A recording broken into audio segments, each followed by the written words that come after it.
Hi, my name is Rutendo Nyamuda, and welcome to a very intellectual episode of In My 20s. In my 20s. So on today's episode, our guest really challenges various schools of thought and also gives you a little bit of insight into the books he reads. And without a doubt, at the end of editing this episode, I really wanted to consume a lot more African literature and African content, be it video, audio, and even books. So welcoming himself onto the In My 20s platform and into the In My 20s family, here he is. My name is Siyavuya Madikane. How I describe myself is, it's a young ambitious man from a small town called Ngamakwe in the Eastern Cape. That's where I wasn't born there, but that's where originally we came from, and my parents built a house. I went to 8 schools across different cities and towns in South Africa. I'm a sports fanatic. I love reading. I love education. I love traveling. I love people. People love me. And I like what I do, which is PR, which I've been doing for 6-7 years. It's still in the media industry, mostly in radio. I produce a show on Power FM.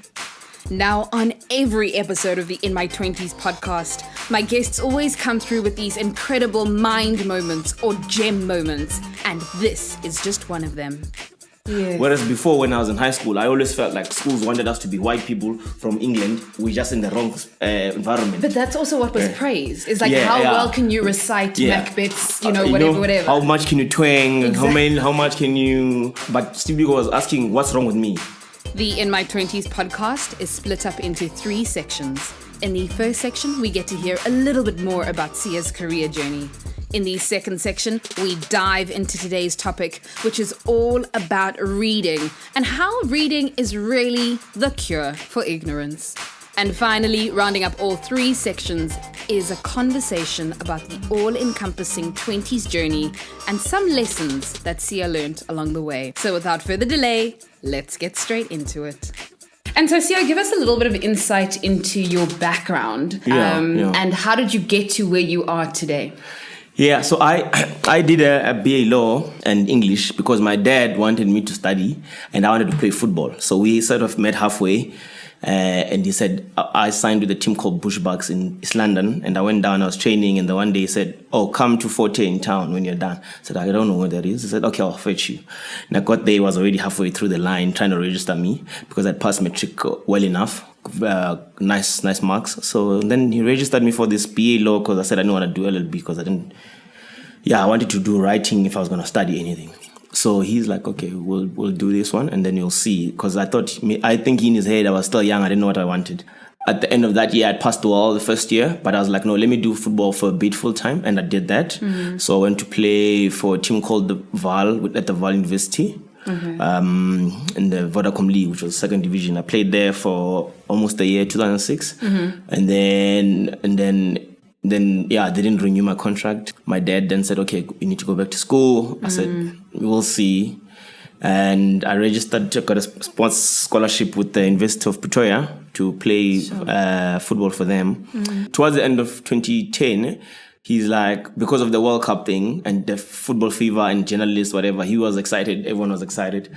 He's like, maybe you should do journalism because I really think it's an awesome career. It's like so dynamic, whatever. Now, all of a sudden, he understood why I wanted to be a journalist. Okay. And then he sent me Media 24 application forms to go study at Stellenbosch. Yeah. Obviously, Media 24 paid for some of my studies, and I did my internship there. I think from 2011, end of the year. Yeah. With the News Now. Then News Now defunct, they closed it down. Then they took me to Channel 24, which I hated because it was entertainment media. Okay. But I still did it for 6 months. Yeah. But I was like always looking for opportunities while I was there. Finally got an opportunity with Forbes magazine. After some, a few options. I chose Forbes because I thought it was the type of journalism I wanted to do. It was business. It was glamorous.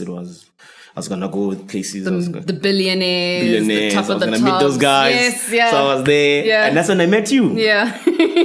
And then I worked at Ogilvy for just a little over a year. And then a girl I had worked with at Media 24 said, I work at Magna Carta now. They've got an opening for an AM. I was like, what? Okay, an AM is the next level, obviously. Yes. I was like, I'm not really sure if I'm there yet, but are they going to give me money? She's like, yeah, I'm going to pay you. I'm like, how much are you going to pay me? She said the money. I was like, whoa, I'm coming, man. So I went for the interviews there and then they took me. then I've been with Magna Carta since. So I joined in 2014 March. Wow. As an AM, and then I was promoted the following year in July to a senior account manager. Okay. And I've been basically working as a senior account manager ever since. Yeah. But with a lot of growth in between. So what do you want to do next? What is next for you? Big thing. So now I'm moving to Playmakers. I'm going to be an account director, which is my first senior role, Nice. really. But as you said, when I put my mind into something, I do tend to grab and hold on and fight and grit to get it. And so it actually feels good when it does work out, because when it doesn't, you get a bit disappointed. But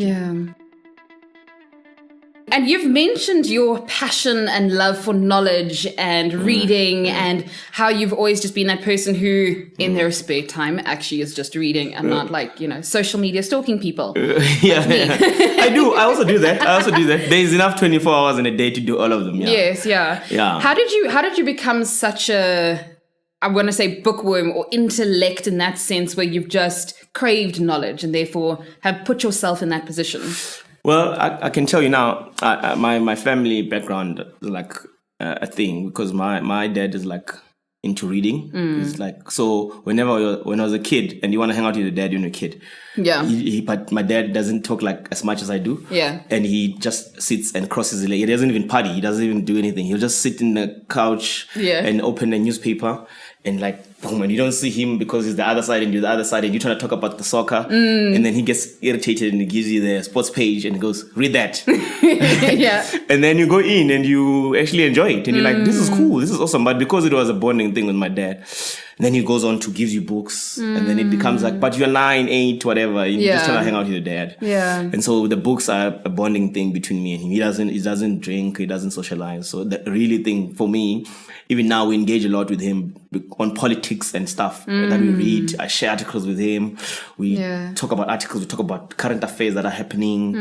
And so I think he put the seed and then I just took it and ran with it. And I think for me, reading is like quite important. I think we undervalue it now because of the whole pictures are brighter thing. I was talking to my friend yesterday about reading, and he says he's now started reading and he's quite old to start reading, but because it's actually important for him to read to career develop, he started doing it. And I was saying to him, like, then he mustn't miss his kids. He's got 2 kids. And I was like, Jonty, your boys must be reading from very early, because then they become more rounded.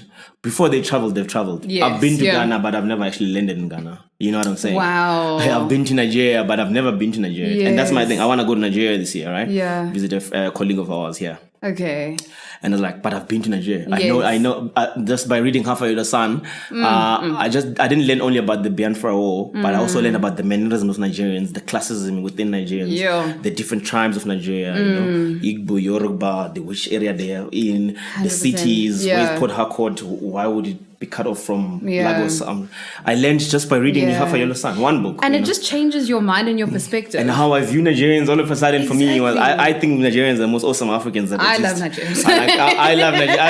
I look at Nigerians like, since that time when I read Siyavuya Madikane and I read all the other books that I try to get from Nigeria, from all the different, Chimamanda also does a good job of describing Nigerians and how, and so many other writers do. They're flamboyant, they are intellectual, they read, they study, their work ethic, the use of language, the slang and the lingo, so you feel like you're part of it. Exactly. Then I'm like, I think I want to be like, and then one friend of mine worked in Nigeria and he used to tell me stories about Nigeria. And I got fascinated by it, and I'm like, it just comes from reading. If I had never read and I just listened to what people say about Nigerians in my neck of the woods, I would have a similar idea of Nigerians that people have in South Africa, which is mostly negative. And when I look at Nigeria now, that I've worked in clients that we have there, their companies are run by Nigerians. The CEOs are from Nigeria. They are entrepreneurs are Nigerian. The biggest entrepreneurs in Africa are Nigerian. The guys running big companies. The richest man is Nigerian. You would, if I was to tell a guy in my village that the richest man in Africa is Nigerian, he would be like, he's selling drugs, clearly. I'm like, no, my friend. Not even close. Proper, Not even close. Also on that, it's interesting how your life is your life perspective is framed by what you read. So I never read, or in school rather, we never read things like Things Fall Apart or Half the Yellow Sun. When I read Things Fall Apart, which was 2 years ago, I was shook because for the first time I had read a book about colonization from the one who was colonized perspective, which changed everything. It's like, whose narrative are we reading? Whose story of Africa are we actually reading? Exactly. So even with a number of the modern kind of like African writers and readers, it's also very interesting because it's a modern version. So it's like... Yeah, so I was also lucky to have studied at Forte, and I'm glad I insisted on studying the English part because I did English right up until the advanced English. And all you literally do on the English class, there's literature, there's language, there's literature is just you read books and you analyze them, and they give you the study guide that you have to analyze the symbols, what it means, and you must explain and I used to I got distinctions for those because I really then understood. But the books we were reading, Never's Conditions, Zimbabwe. It was The Grain of Wheat, Ngugi wa Thiong'o. It was Things Fall Apart, Chinua Achebe. It was African books. It was what is Mark Burr, Smell of Apples. It was like all African literature. And what does that do for you as a person? Because your outlook then starts becoming, these books are talking about my stories. You know, they're not talking about.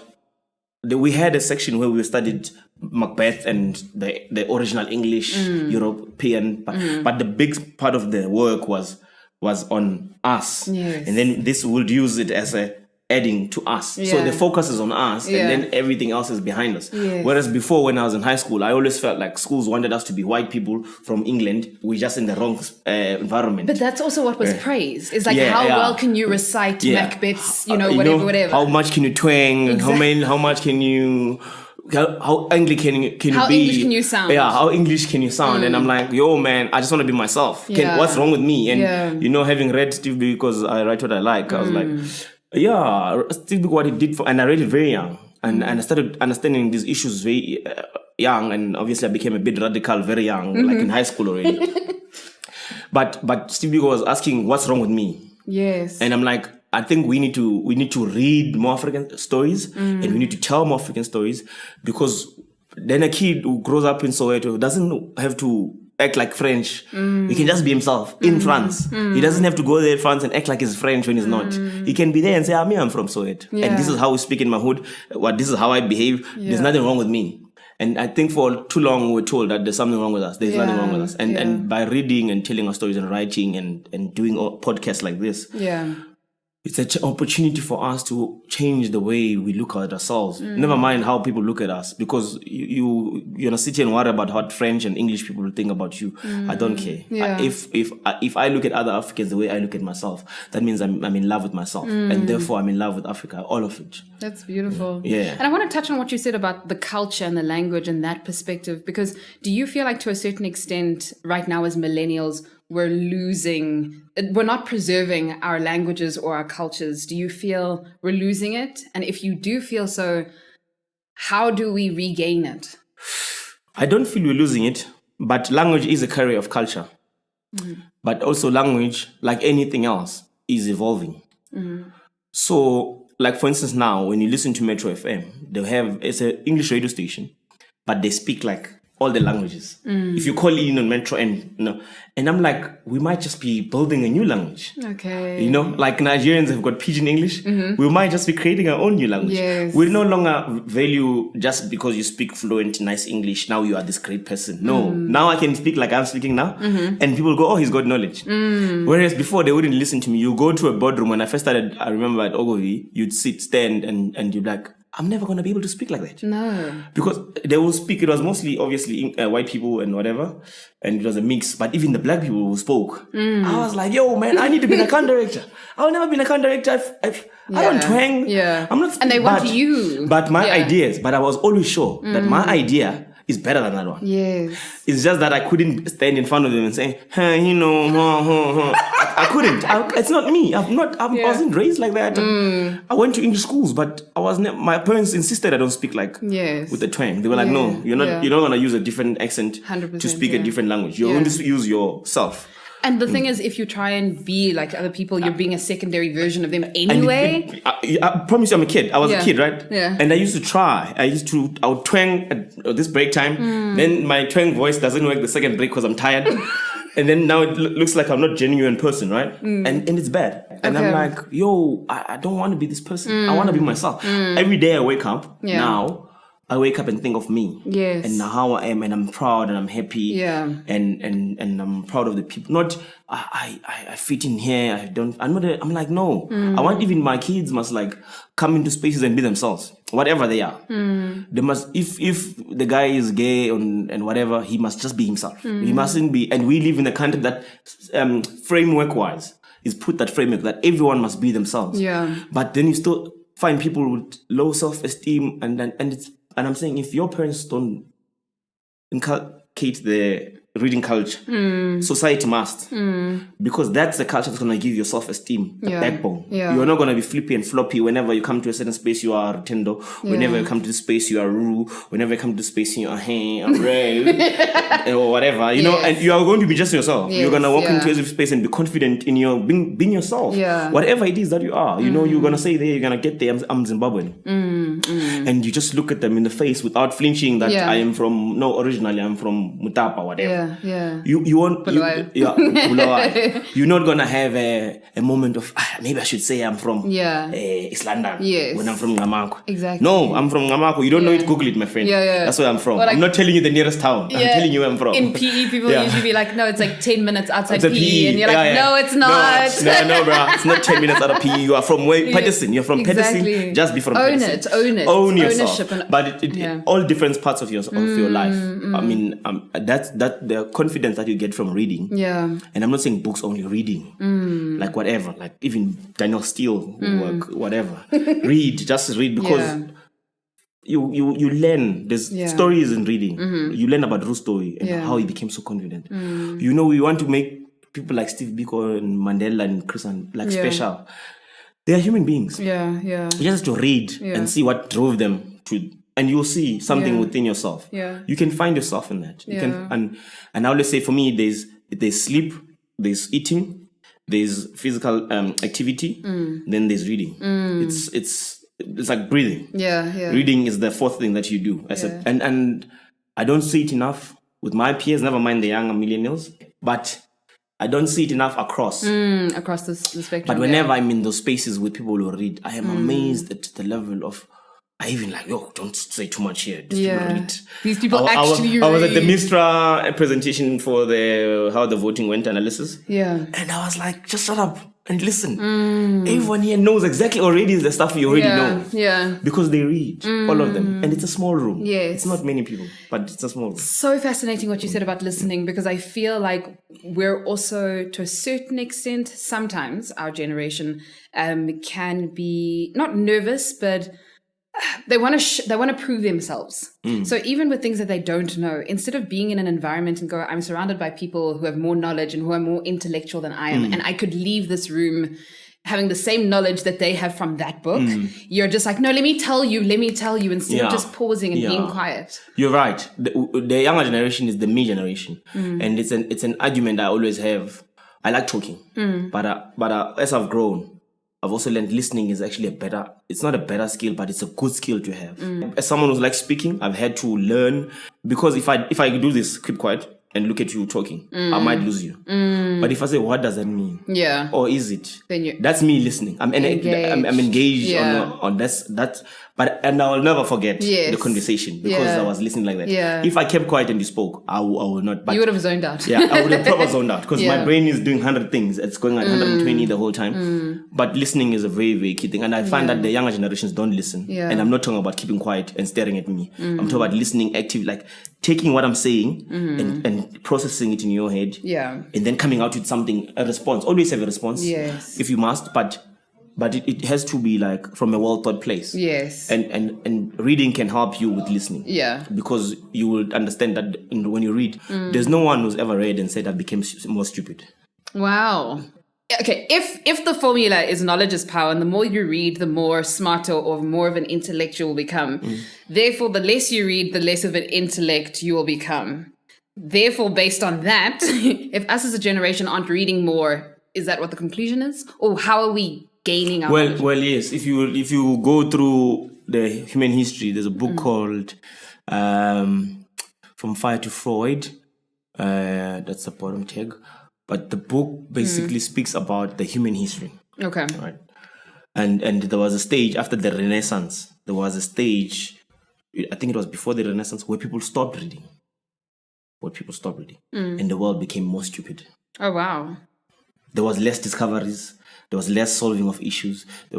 Because they stopped reading. And then the Renaissance awakened that. And the Renaissance now became, the Renaissance man, what they would call it, was now the universities started coming and the world started developing technology again. So all these technologies we are now, Facebook and those have. Yeah. If we stop having people who think about those solutions, we're going to go back. The world does regress. People like they've got this idea that the world will never regress. The world can regress. Yeah. Anything can regress. You could,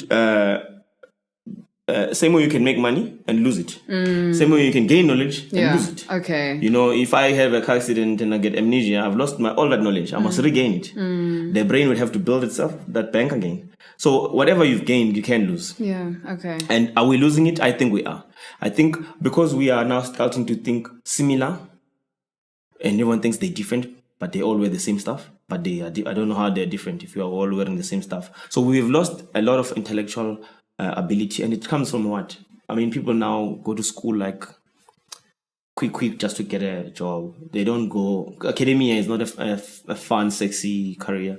So there's less young. I was impressed this morning with the Mellon Garden list. I was actually impressed by the number of PhD candidates in their 20s. Wow. And I was like, that's amazing. Because it means that there's still some people who take education seriously. Like with my dad's generation and them, they all wanted to get PhDs. I thought it was going to give you money. It doesn't give you money. It does give you a sort of clout when you speak. And we don't care about anything that doesn't give us money. Yeah. Right? We, that generation, I want to make money and I just want to ball it and then I don't know what I want to do. We just want to get money. We don't know why we want money. We want material things and that's it. We're a shallow generation. And I'm like, how then do you move humanity? Are you going to move humanity by just having money? No, it won't go anywhere. It won't develop. If you can't develop new medicines, you can't develop new ways of working, you can't. If we stop doing that, new ways of communication, whatever, if we stop being the ones who elevate humanity will slow down. It's not, I've got 100 million in my bank account, so you're going to die and leave it here. We're not living to make money. I know we come from a poverty background and we always think that our money is going to solve all our problems. It doesn't. Yeah. And I'm sure people who've got money will tell us that it doesn't solve all their problems. Yeah. You know, but it does make maybe the material part of life nicer. Easier. But they still have to wake up. I mean, why would Bill Gates wake up? He's fixing toilets in Durban. Yeah. He's got billions, could sit at home. There's a purpose behind it. Yeah. I mean, does he wake up thinking about his billions? I don't think so. No. He doesn't work. He works. He hired someone to do that for him. Yeah. He does what he wants to. Yeah. That's the stuff he needs to do for humanity. Yeah. And what is that? The Bill Gates and Melinda Foundation thing. I read a fantastic kind of percentage and stats, and it said, like, you know, the majority of the wealthiest and the most successful people in the world focus on healthy eating, exercising, meditation, and reading. And that, like, on average, billionaires it was the top billionaires in the world read about 2 books a week. And I feel like I'm like 2 books every 4 months and I'm good. But it's like the pace at which you're acquiring the knowledge. Warren Buffett spends 80% of his time reading. Reading is very, very important. It's so important that I actually, at my place, I don't have a couch, so I don't have to sit in the dining room. But I've got Netflix. Okay. I'm always embarrassed when I have people over because I have to find them a place to sit. And that's why I don't want people over my place. But I've got a bookshelf. Okay. And by side of my bed, I've always got books. Okay. So I'm on social media a lot. But between social media, I'm on my book. Okay. And and it's a purpose thing. I've cut off DSTV, only have Netflix for movies when you're chilling with someone and but I sit. Now, if I get a couch, I'll probably sit on the couch and sleep on it and read. That's more intellectually engaging for me. And at my stage where I am in my life, I'm enjoying it. I don't want to prescribe how many books people should read. I think the quality of the read is better than the amount, the quantity. Like if you read Steve Biko, I Write What I Like, it shifts your whole life and being as a black man, as a black person. Okay. It shifts how you view the world. It really touches you. So having read under 10 books by everyone, does it matter? It doesn't matter. But every book I touch, so that's why I go to exclusive books and bargain books and whatever books, and I go check and I read and I say, how can this book shift me? How can what part of my being will this book touch? And I'm not just like one person. I've got like many types of books, right? I've got like books that deal with my mind. I've got books now that deal with marriage, because I'm like that age where I'm gonna start thinking about how will I treat my partner, what wrongs have I done when I was dating, what can I improve as a human being. So I'm hoping the books I read do influence what happens in my marriage for the rest of my life. And in business, I've read books on business a lot last year because I was studying business. And how can you move? What strategy is this? And politics, what does it mean for us to vote? I read those on purpose. And so then it feels like, oh, he almost knows everything. I don't. But I've chosen the right books to read, which give me an idea of something. So when I come into a room, I never sit and go, I don't know what they're talking about. I could sit with actuaries, or I could sit with nurses, or I'll have an idea of whatever it is. I might not know everything, but I must have an idea. That came from the journalist mentality, but it was helped by the reading across for different life purposes. So Sia, we've spoken extensively about, about reading, which was a huge part of your 20s journey as well. But as a summary, what was your 20s journey like? It's interesting because my 20s, by the time they hit, I was already playing football at quite a serious level, and I was just taking it that seriously, and I didn't think about anything else because I thought that's all I'm gonna be doing. And then maybe just before the mid-20s, I had to start thinking about my next life. So I was actually having the second part of my life already in the 20s. And then I started going back to school, reading, getting involved in politics. I got a lot involved in, I think actually everyone who's in university should get involved in politics, even if they're just a bench warmer. We changed so many things in the university. Before Fees Must Fall, I can tell you that we were really doing a lot of elections within the student political body, which is actually a very good place to learn about how the country functions. And I think everyone should, if you're a university student, join a certain party, stand for something, learn something, join a society. Don't just go to study books and then leave. It's important to be involved. You don't have to be a leader. Like you can be a leader in business after you're done studying, but at least you will know how ANC does, or SASCO, who represents ANC and does, what they do, how do they affect society, what they even stand for. And then you actually even understand what a Fees Must Fall movement, where does it come from? And then you would be able to react accordingly as that corporate person that you want to be. And we were all there, we had fun, we were young, but we've made lifelong connections. And I think in your 20s, that's what you should be doing. Don't be docile in your 20s. It just defeats the purpose of life. Be engaged with society. That's when you must be joining a political party or a charity organization. You are doing stuff with your life. It's not just you wake up and go to work and come back, and then you're gonna wonder why others progress and others don't. People don't progress because they're educated. We're all educated. People progress because, I need a CEO, my friend. Let me be the CEO. Wow. And that's it. Because we're all educated. I mean, why must I choose you over the other one? Because you went to school. He also went to school. I'm choosing this one because actually I've worked with him and I've seen him at his worst. Wow. And I understand that he can run this business properly. Wow. People work with people. They're not working with titles and degrees and whatever. That's so true. Yeah, people and how work you with people. connect with people. Yeah, and you need to make sure that people actually can live with you. Can you live with people? Yeah. That's good for you. Wow. We are on earth with other people. I'm sorry, I'm stuck on the quote. People don't progress because they're educated, but that is so true. Because you'll even go to whatever coffee shop or wherever, and if you actually engage with your waiters and waitresses, you'll find some of them have master's degrees. And you're just like, why are you not earning this is the average master's salary? It's your connections, your contacts. It's your contacts, your networks, and how you nurture them. And I'm not saying now go out and make 100 friends. You could have 5 friends and all of them are actually the ones. So that's something with the same book, with the books. Just if you think about what you're doing, you are more likely, like I don't go out to look for friends. I go out to click. Like if I meet you and we don't click, I'm like, yeah, it's okay, cool, bro. And then I know you. Then I'm like, sharp. We don't need to do this. But if we click, then I'm like calling you, bro. Whether it's a girl or it's a guy, I just want to hang out, want to talk to them. I want to be like, yo, let's meet for drinks. Because I know, we've got the similar interests. Like this one likes partying. I like going out. This one likes reading. Then we're gonna hang out. Then people should hang. Then you click, and then you become.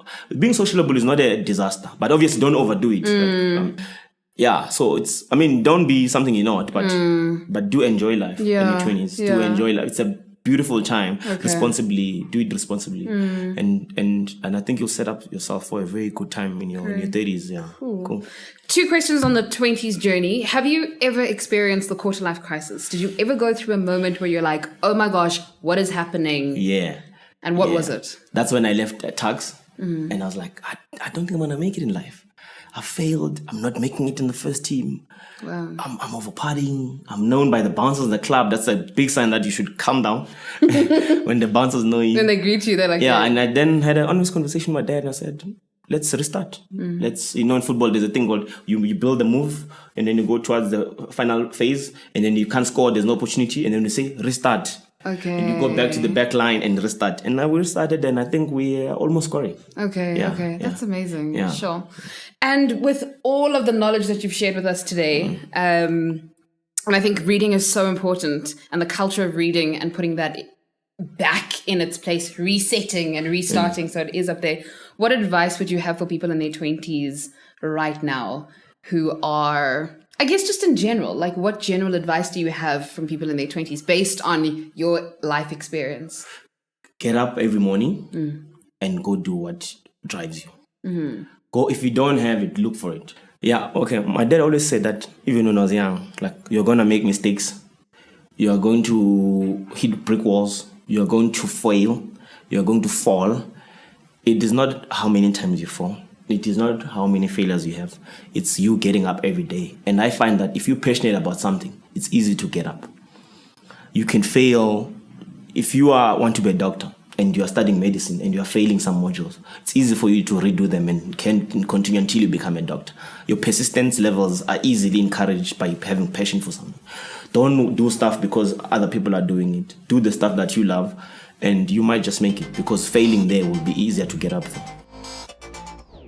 Oh my mind moments of note. First of all, Sia, I want to say thank you so much for coming on to today's episode of the In My 20s podcast. You are an incredible storyteller, and you have such a passion for reading and reading African literature. Every single time you mentioned an African author, I wrote it down and I was like, oh my word, need to read. I'm not reading enough. So thank you so much for shedding light onto the importance of reading.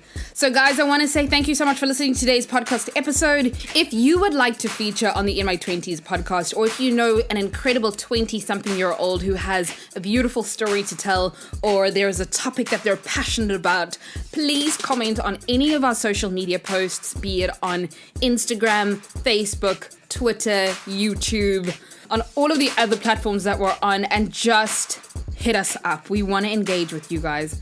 Otherwise, we will catch you in August, same time, right here on In My 20s.